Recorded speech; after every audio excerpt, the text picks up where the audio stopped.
Assalamualaikum warahmatullahi wabarakatuh. Perkenalkan saya Muhammad Khalid Mustaidin dari kelas TMC 2021 dengan NIM 210507540553. Hari ini saya akan memaparkan presentasi tentang analisis penggunaan alat-alat ukur, takar, timbang, dan perlengkapannya atau disingkat UTTP dalam perdagangan barang. Apa itu UTTP?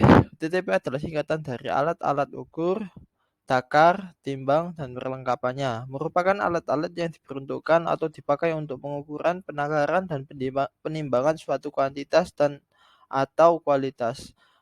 Lalu menera itu apa? Adalah hal mengenai dengan tanda terasah atau tera batal atau memberikan keterangan-keterangan tertulis yang bertanda terasah atau tera batal dilakukan oleh pegawai-pegawai yang berhak melakukannya berdasarkan pengujiannya yang dijalankan atas alat-alat ukur, takar, timbang, dan perlengkapannya. Di bawah ini adalah eh, logo-logo dari tanda jaminan, tanda terasa, dan tanda tera yang batal. Lalu selanjutnya ada unit pelaksana teknis daerah yang selanjutnya disingkat UPTD, adalah organisasi yang melaksanakan kegiatan teknis operasional atau kegiatan teknis penunjang tertentu pada dinas atau badan daerah. Ini adalah kerangka pemikiran dari penelitian yang dilakukan. Bisa dilihat ada yang diambil adalah perasal tradisional, bagaimana perdagangan UTTP-nya, pembeli, konsumen, dan pedagang, lalu tujuan dari perlindungan konsumen, tujuan keadilan, dan lain-lain. Yang selanjutnya, kerangka pemikiran untuk memperoleh informasi-informasi informasi-informasi tambahan mengenai hambatan yang dihadapi oleh daerah dalam upaya pelayanan, pengawasan, dan menegakkan aturan metrologi legal, khususnya berkenaan dengan kegiatan tera atau tera ulang TTP timbangan di daerah. Yang kedua yaitu faktor-faktor lain yang mempengaruhi jumlah permintaan dan kapasitas pasokan pelayanan tera atau tera ulang UTTP di daerah. Yang ketiga yaitu pendapat UPTD metrologi legal terhadap implementasi Peraturan Menteri Perdagangan RI nomor 86 Menteri MDAG per 12 2012 tentang petunjuk teknis penggunaan dana alokasi khusus sarana perdagangan di daerah sampel. Apakah implementasi peraturan Menteri Perdagangan ini dinilai meningkatkan 20 kapasitas daerah dalam melakukan pengawasan, penyuluhan, dan pelayanan metrologi legal, khususnya tera atau tera ulang UTTP di daerahnya. Selanjutnya yaitu metode sampel. Daerah sampel ditentukan secara proportif dengan memperhatikan ragam dan jumlah UTTP di masing-masing daerah. Secara umum, daerah sampel diwakili daerah dengan kapasitas perdagangan dan jumlah UTTP relatif tinggi, yaitu Bandung, Denpasar, dan daerah dengan kapasitas perdagangan dan jumlah UPT relatif rendah, yaitu Ternate. Key Person Unit, yaitu pelayanan teknik daerah dan pengolahan pasar dipilih secara proportif. Lalu selanjutnya yaitu responden pedagang. Jika pengolah pasar memiliki data yang lengkap, maka responden pedagang akan dipilih secara proporsional acak, di mana proporsi pedagang diharapkan mewakili jumlah kategori barang daging, ikan, sayur, dan bahan kering. Responden pedagang dalam masing-masing kategori kemudian dipilih menggunakan angka acak. Namun jika pengolah pasar tidak ada atau tidak memiliki data pedagang, maka responden pedagang akan dipilih secara proportif dengan tetap memperhatikan keterwakilan kategori barang tersebut. Untuk yang selanjutnya itu tabel 3.2. Ini daftar pasar pada sampelnya. Ada Denpasar, ada Bandung, ada Ternate. Jumlahnya bervariasi, tapi yang bisa dilihat jumlahnya dari pasar tertib dan pasar biasa itu lebih banyak pasar biasa. Rata ini ada yang Ternate ini ada salah tulis ya. Ini yang di bawah ini sebenarnya pasar biasa. Ya, untuk selanjutnya yaitu metode pengumpulan data. Ada dua data yaitu data sekunder dan data primer. Data sekunder yang diambil dari profil kelembagaan UPTD meteorologi di daerah. Untuk data primer merupakan data yang diperoleh melalui survei, pengamatan atau wawancara dengan menggunakan kuesioner yang dipersiapkan. Jadi selanjutnya itu tahapan pelaksanaan analisis berdasarkan tujuan dan ruang lingkup penelitian serta kerangka pemikiran di atas, maka langkah-langkah penelitian sebagai berikut. Pertama yaitu tahap persiapan mencakup rangkaian kegiatan melakukan koordinasi, lalu melakukan mendalam kajian literatur, yang selanjutnya perumusan dan mempertegas tujuan penelitian. Eh, tahap B yaitu penyusunan desain analisis dan penyusunan instrumentasi penelitian, termasuk melakukan uji kuesioner dan uji kesesuaian instrumen dengan tujuan penelitian serta melakukan pembahasan desain analisis. Yang C yaitu tahap pengumpulan data, baik data primer dan data sekunder. Yang D yaitu tahap pengolahan data yang mencakup kegiatan tabulasi dan pengolahan data observasi dan survei lapangan. Dan informasi hasil diskusi kelompok serta data sekunder dan pengumpulan dari berbagai instansi. Untuk yang tahap selanjutnya yaitu tahap analisis dan interpretasi data. Untuk F yaitu tahap perumusan kesimpulan dan rekomendasi. Nah, di sini adalah gambaran responden survei berdasarkan jenis kelamin, usia pedagang, dan lama berdagang. Tabel di kiri menunjukkan jenis kelamin dari setiap pedagang, banyaknya berapa, bisa dilihat tabel totalnya, persentasenya, dan ada umur pedagang. Untuk warnanya bisa dilihat ada 25 tahun, untuk warna biru tua ada biru 55 tahun lebih, itu untuk biru muda. Sesuai dengan warnanya sudah ada keterangannya, ada jenis barang dagangan, ada lama berdagang juga. Yang selanjutnya yaitu tabel tempat berdagang, status tempat berdagang dan lokasi berdagang. Untuk jenis tempat usaha di Denpasar 92,9% itu berada di los. Untuk yang di Bandung 100% di kios. Untuk Ternate hampir setengah-setengahnya ya, 52% di los dan 47% ada di kios. Dan selanjutnya status tempat usaha untuk Denpasar kebanyakan sewa dan sebagian kecil hanya milik. Untuk Bandung sebagian besar milik dan sebagian kecil sewa, dan Ternate itu 100% sewa ya. Dan untuk lokasi tempat usaha semuanya rata-rata di dalam pasar.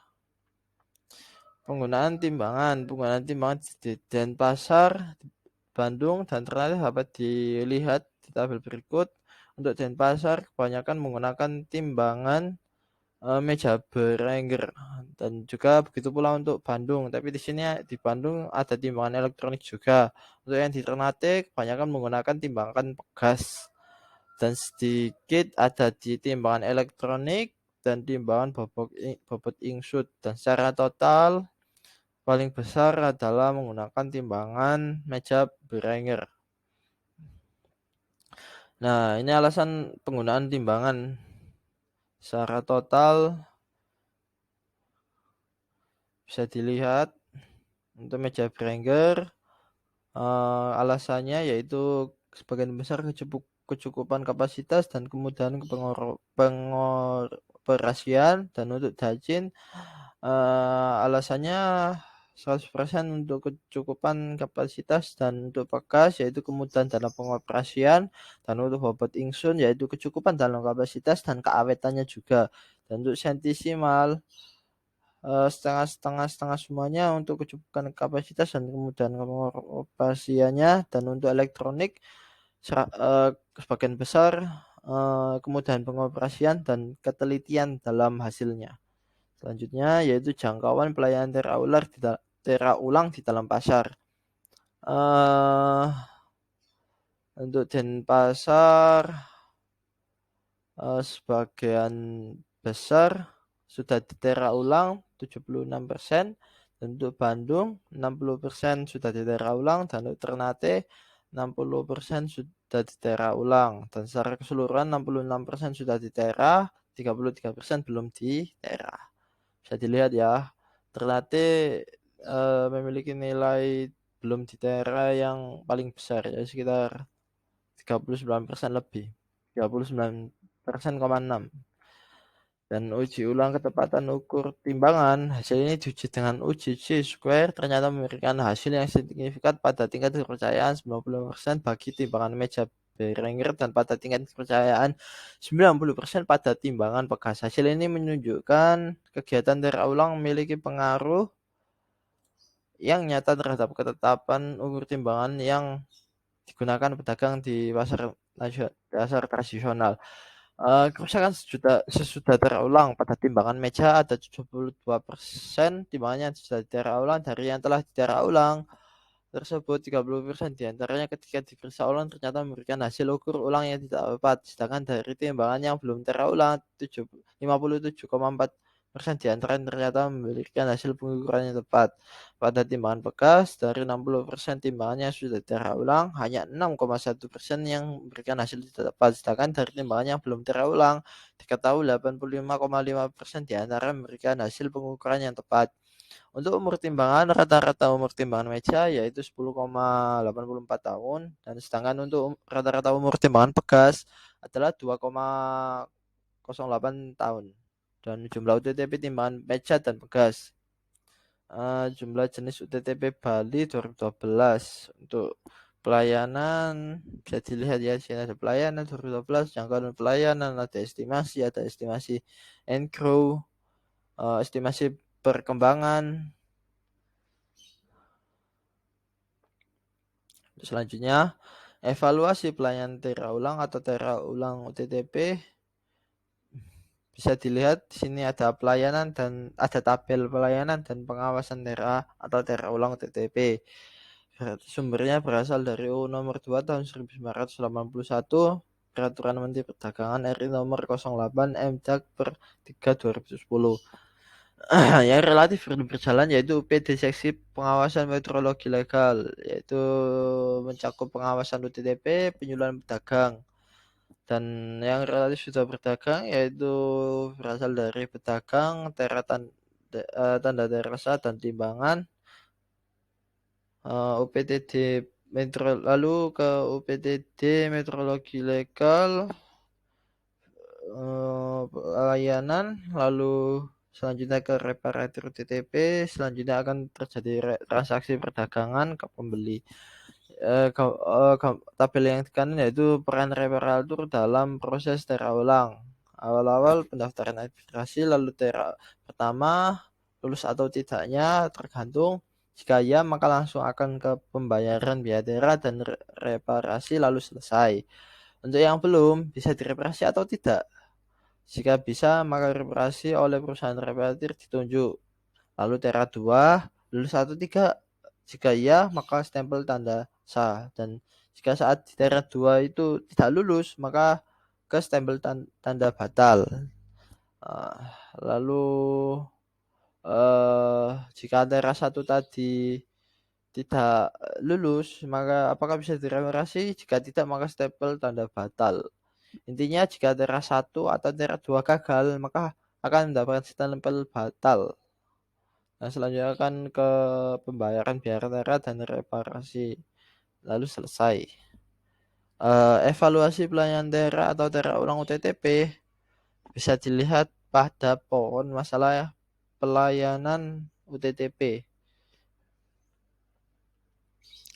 Bisa dilihat ya, ini masalah-masalah yang terjadi pada pelayanan UTTP. Ada UPT di bawah sendiri itu ada UPT tidak dapat menggunakan teks sarjana perdagangan, ada koordinator dengan pemerintah dalam penyediaan SDM, tidak ada UPT untuk pengawasan UTTP. Lalu di tengah-tengahnya itu jumlah anggaran tidak mencukupi pada layanannya sehingga akan menyebabkan jumlah SDM penera menurun. Tempat pelayanan tera ulang di pasar seadanya. lalu jumlah pengawas daerah yang kurang, kondisi geografis ke daerah kepulauan, lalu ada pengetahuan pedagang yang kurang, partisipasi pedagang melakukan daerah ulang juga berkurang tentunya, jumlah pelayan daerah ulang yang menurun, lalu ada keterlambatan dalam melaksanakan daerah ulang, yaitu semua kebanyakan disebabkan oleh eh yang sebab-sebab di bawah tadi, yaitu koordinasi dan itu jadi pokoknya yang di bawah-bawah tadi yang berada di garis sebab akan mengakibatkan yang di atasnya gitu. Ya cukup sekian dari saya Muhammad Khalisin Mustahidin. Bila ada salah kata mohon dimaafkan. Wassalamualaikum warahmatullahi wabarakatuh.